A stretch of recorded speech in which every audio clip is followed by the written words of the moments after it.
Assalamualaikum warahmatullahi wabarakatuh. Hai anak-anak yang cerdas. Selamat datang di channel YouTube Pak Ridwan. Apa kabar anak-anak yang cerdas hari ini? Pak Ridwan berharap mudah-mudahan kalian dalam keadaan sehat dan tentunya selalu semangat belajar bersama Pak Ridwan. Nah, anak-anak yang cerdas, pada video pembelajaran kali ini kita masih berada di tema 6, panas dan perpindahannya, pada subtema 1, suhu dan kalor, dan pada pembelajaran kedua. Nah, anak-anak yang cerdas, seperti biasa, sebelum memulai pelajaran pada hari ini, tentunya kita harus awali dulu dengan berdoa ya, supaya pembelajaran kita kali ini dilancarkan oleh Allah Subhanahu wa Ta'ala dan kalian semua diberikan kemudahan dalam memahami pelajaran pada hari ini. Nah, anak-anak yang cerdas, mari kita belajar dengan penuh semangat.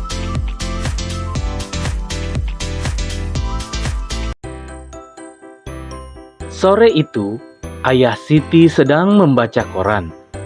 Di sampingnya, Ibu Siti pun sedang membaca sebuah majalah. Siti pun tak ketinggalan dengan bukunya. Ia asyik membaca. Mereka memanfaatkan media cetak untuk mendapatkan informasi. Di meja tamu, tampak segelas teh panas yang masih mengepul untuk ayah. Ada juga es jeruk kesukaan Siti. Pernahkah kamu membuat teh panas atau es jeruk? Tentu saja pernah ya, anak-anak yang cerdas. Menurutmu, apa saja yang diperlukan untuk membuat segelas teh panas? Apa yang kamu perlukan untuk membuat segelas es jeruk? Untuk membuat segelas teh panas, kamu memerlukan beberapa sendok daun teh dan air panas. Dan bisa juga ditambah dengan gula ya, anak-anak yang cerdas.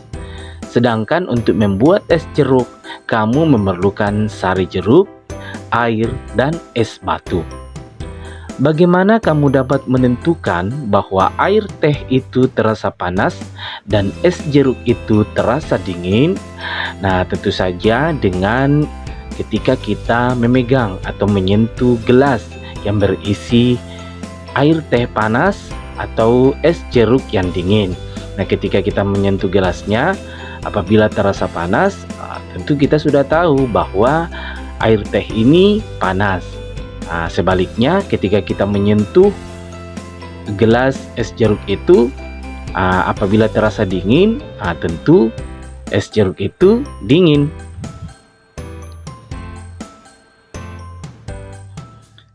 Dalam kehidupan sehari-hari, kamu sering mengukur suhu dengan sentuhan telapak tangan. Indra peraba, yaitu kulit, akan mengirimkan informasi ke otak untuk memberitahu bahwa sesuatu itu terasa panas atau dingin. Nah, betulkah indra peraba tidak dapat digunakan untuk mengukur suhu suatu benda? Dapatkah kamu menentukan dengan tepat perbedaan suhu antara dua benda dengan menggunakan indra peraba pada telapak tanganmu? Nah, untuk mengetahuinya, mari kita mencari tahu bersama-sama. Nah, anak-anak yang cerdas, sekarang kita akan mempelajari perbedaan suhu dan panas. Indra peraba seperti telapak tangan tidak dapat menentukan secara tepat derajat panas dan dingin suatu benda. Tangan hanya dapat memperkirakan panas dan dingin suatu benda. Tangan tidak dapat menjelaskan berapa nilai derajat panas atau dinginnya suatu benda. Pernahkah kamu pergi berkemah ke daerah pegunungan? Ketika malam hari, saat kamu berkemah di daerah pegunungan, kamu akan merasakan bahwa cuaca di sekitarmu terasa dingin, sehingga kamu memerlukan jaket tebal untuk menghangatkan tubuhmu. Lain halnya dengan penduduk yang tinggal di dataran tinggi, seperti daerah pegunungan. Mereka tidak perlu merasakan hawa dingin karena mereka sudah terbiasa dengan hawa dingin di pegunungan.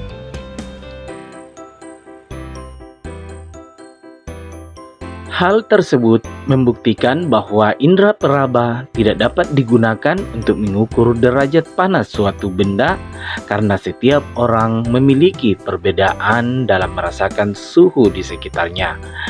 Nah, dalam ilmu pengetahuan alam, untuk menyatakan tingkat panas dinginnya suatu keadaan digunakan suatu besaran yang disebut suhu atau temperatur.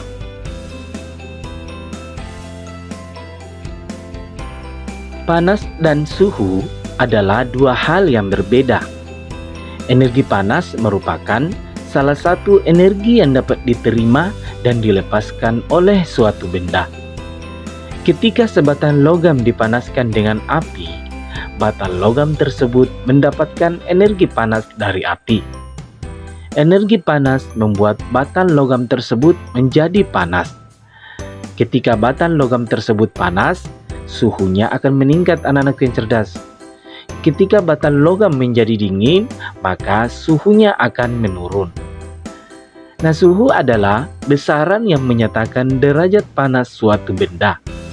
Suhu suatu benda menunjukkan tingkat energi panas benda tersebut. Satuan suhu yang digunakan di Indonesia disebut dengan derajat Celcius. Alat untuk mengukur suhu disebut termometer, anak-anak yang cerdas. Nah, ini dia gambar termometer. Sedangkan satuan panas dinyatakan dalam kalori dan diukur dengan kalorimeter. Nah, ini dia alat ukur kalorimeter, anak-anak yang cerdas.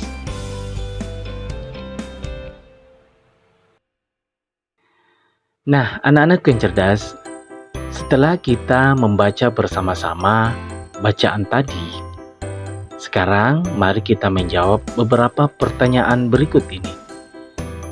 Apa judul bacaan di atas? Jadi judul bacaan yang telah kita baca tadi yaitu perbedaan suhu dan panas. Tuliskan kata-kata kunci pada setiap paragraf di atas. Nah, anak-anak yang cerdas, tentu kalian masih ingat ya apa itu kata kunci? Jadi kata kunci itu adalah kata-kata penting yang ada di setiap paragraf dalam suatu bacaan. Nah, sekarang kita lihat paragraf pertama. Nah, kira-kira apa sih kata kunci dari paragraf pertama? Nah, jadi kata kunci dari paragraf pertama itu ada indera peraba, panas dan dingin, dan derajat panas. Selanjutnya, pada paragraf kedua, kata kuncinya yaitu suhu dan besaran. Selanjutnya, pada paragraf ketiga, kata kuncinya ada panas, energi, termometer, dan kalorimeter. Apa yang dapat kamu simpulkan dari bacaan di atas? Nah, jadi kesimpulan dari bacaan yang telah kita baca tadi yaitu panas atau kalor dan suhu adalah dua hal yang berbeda. Suhu adalah besaran yang menyatakan derajat panas suatu benda. Suhu suatu benda menunjukkan tingkat energi panas benda tersebut. Satuan suhu yang digunakan di Indonesia adalah derajat Celcius. Alat untuk mengukur suhu disebut termometer.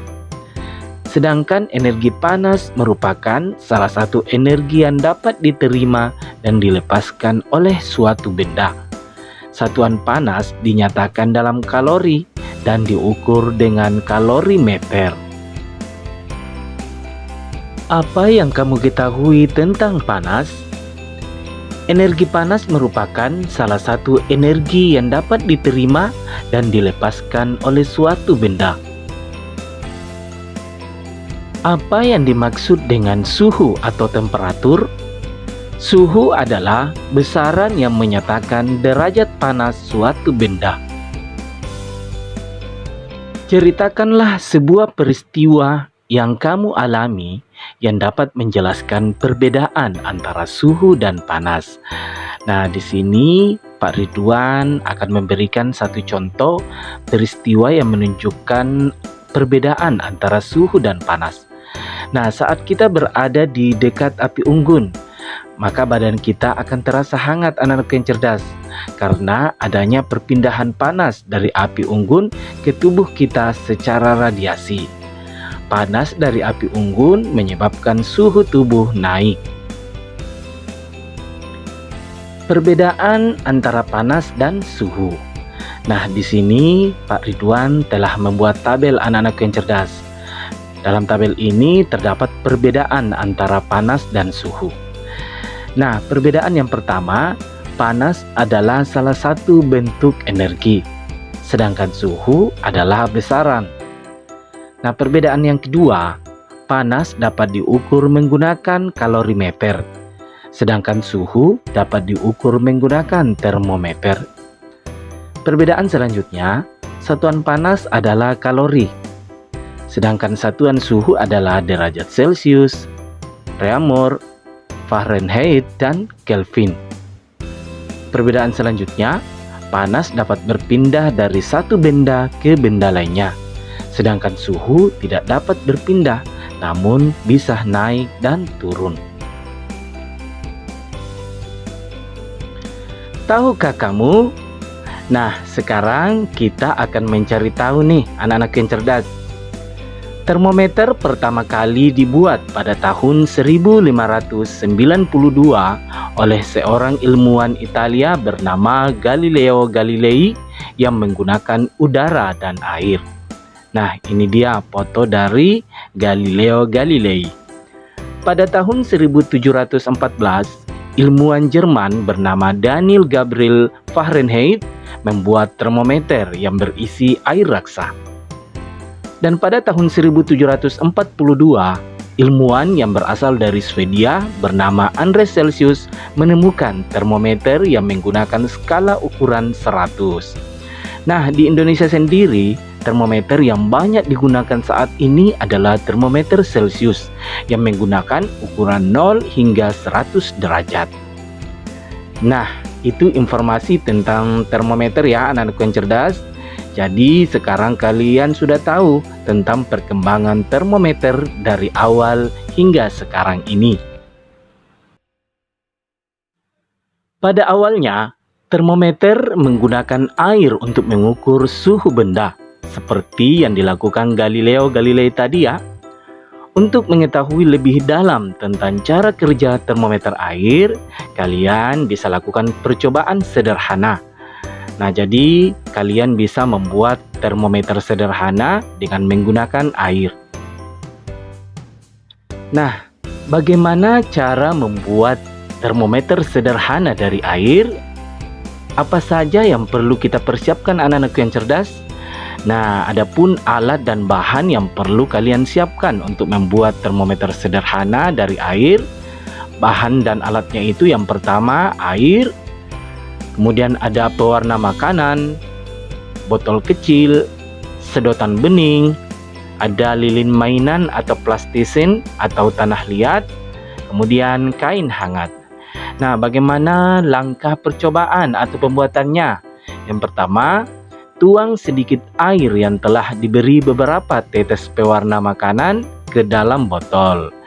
Langkah selanjutnya, tandai batas atas permukaan air dalam botol dengan menggunakan spidol. Langkah selanjutnya, masukkan sedotan sehingga menyentuh permukaan air dalam botol. Kemudian, tutup dengan rapat sekeliling ujung lubang leher botol dengan plastisin atau tanah liat, sehingga tidak ada udara yang bisa masuk ke dalam botol. Nah, sampai di sini, termometer sederhana kita sudah jadi anak-anak yang cerdas. Nah, selanjutnya untuk mengujinya atau untuk melakukan uji coba, kalian silakan rendam kain di air yang hangat. Lalu tempelkan air atau kain hangat itu pada botol dan perhatikan baik-baik. Nah, nanti air di dalam botol itu akan naik ke sedotannya. Tandai dengan spidol batas permukaan air di dalam botol setelah botol ditempelkan dengan kain hangat.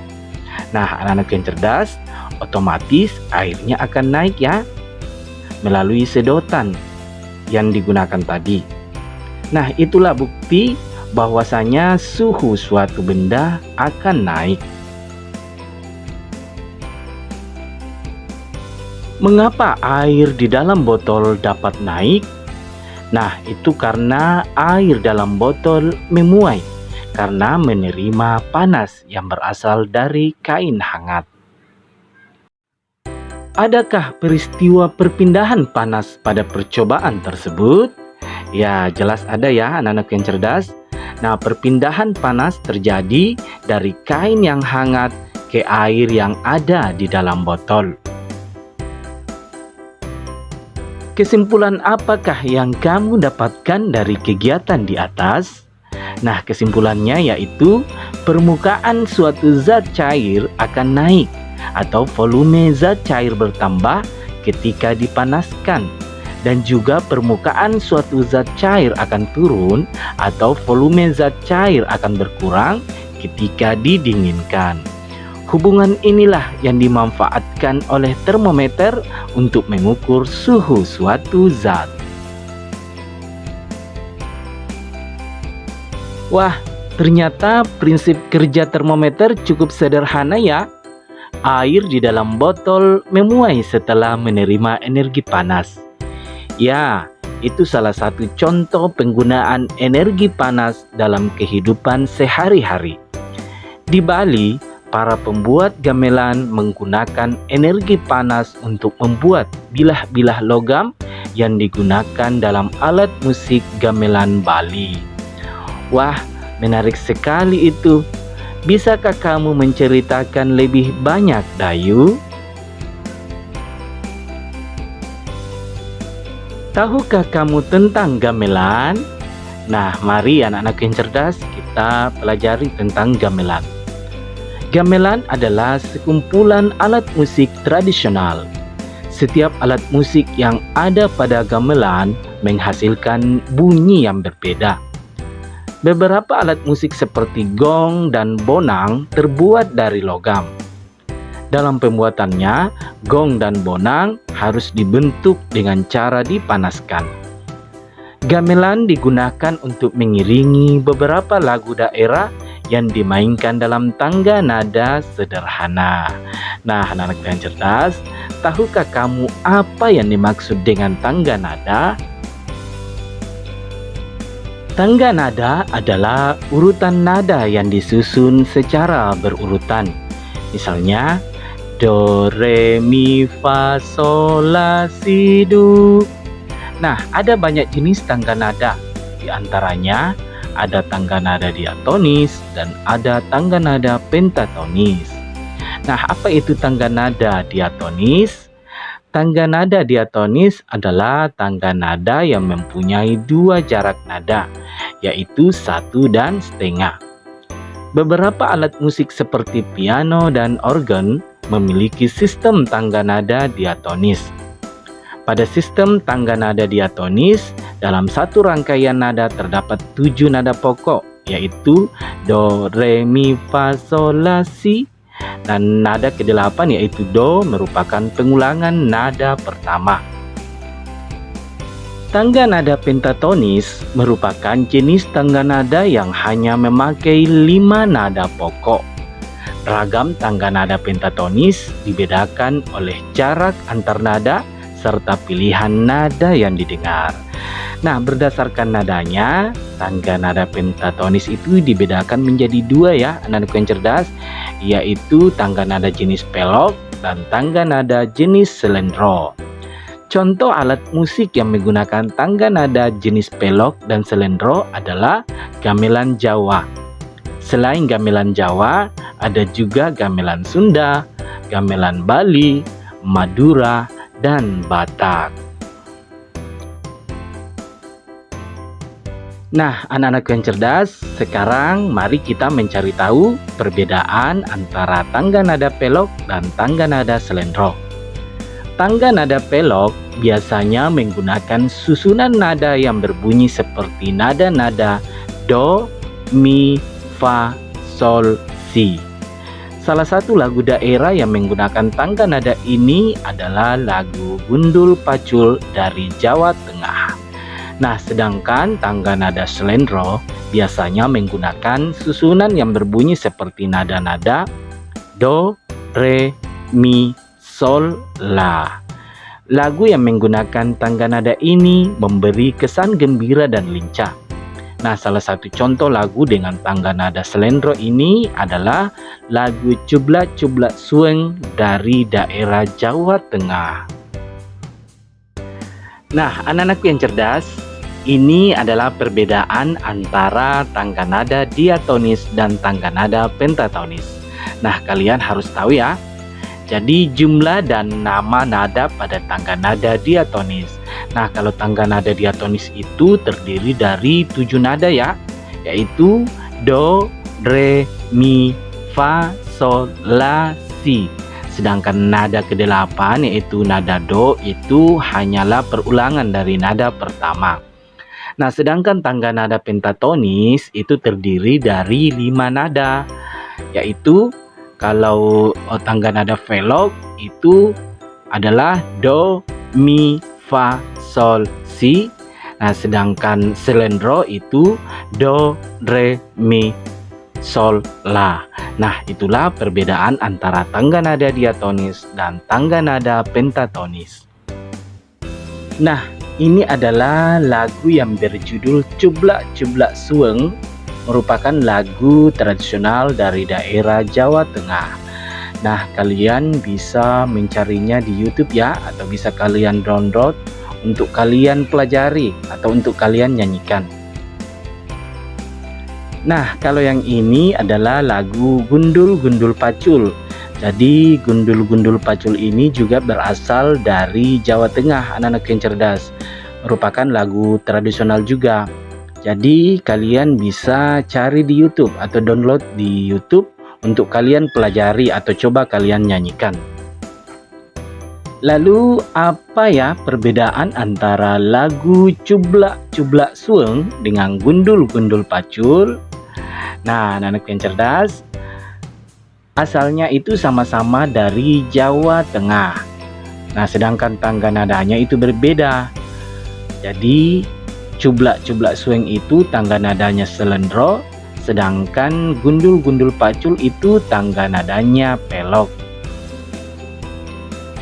Nah, selanjutnya arti syair lagunya ya, anak-anak yang cerdas. Jadi Cublak-Cublak Sueng. Cublak Sueng itu artinya tempat sueng atau tempat anting-anting. Suenge tenggelenter. Jadi itu artinya sueng berserakan atau antingnya berserakan. Mambu ketudung gudel, artinya baunya dituju gudel. Pak empo lera lere, artinya bapak ompong menengok kanan kiri. Sopo nguyu deli kake, artinya siapa tertawa atau tertawa dia yang menyembunyikan. Sir pong dele kopong, artinya hati yang kosong tanpa isi. Nah, sedangkan kesan ketika menyanyikan lagu ini yaitu gembira dan lincah. Selanjutnya arti syair lagu dari Gundul-Gundul Pacul. Gundul-Gundul Pacul cul gembelengan, artinya gundul-gundul cangkul sembrono. Nyunggi-nyunggi wakulkul gembelengan, artinya membawa bakul di atas kepala dengan sembrono. Wakul ngelimpang segade dadi saklatar, artinya bakul terguling nasinya tumpah sehalaman. Wakul ngelimpang segane dadi saklatar, artinya bakul terguling nasinya tumpah sehalaman. Nah, sedangkan kesan ketika menyanyikan lagu ini yaitu gagah dan sakral. Nah, anak-anak yang cerdas, itulah tadi pembelajaran kita di tema 6 panas dan perpindahannya, pada subtema 1 suhu dan kalor, dan pada pembelajaran kedua. Nah, sampai berjumpa kembali pada video-video pembelajaran selanjutnya. Wassalamualaikum warahmatullahi wabarakatuh.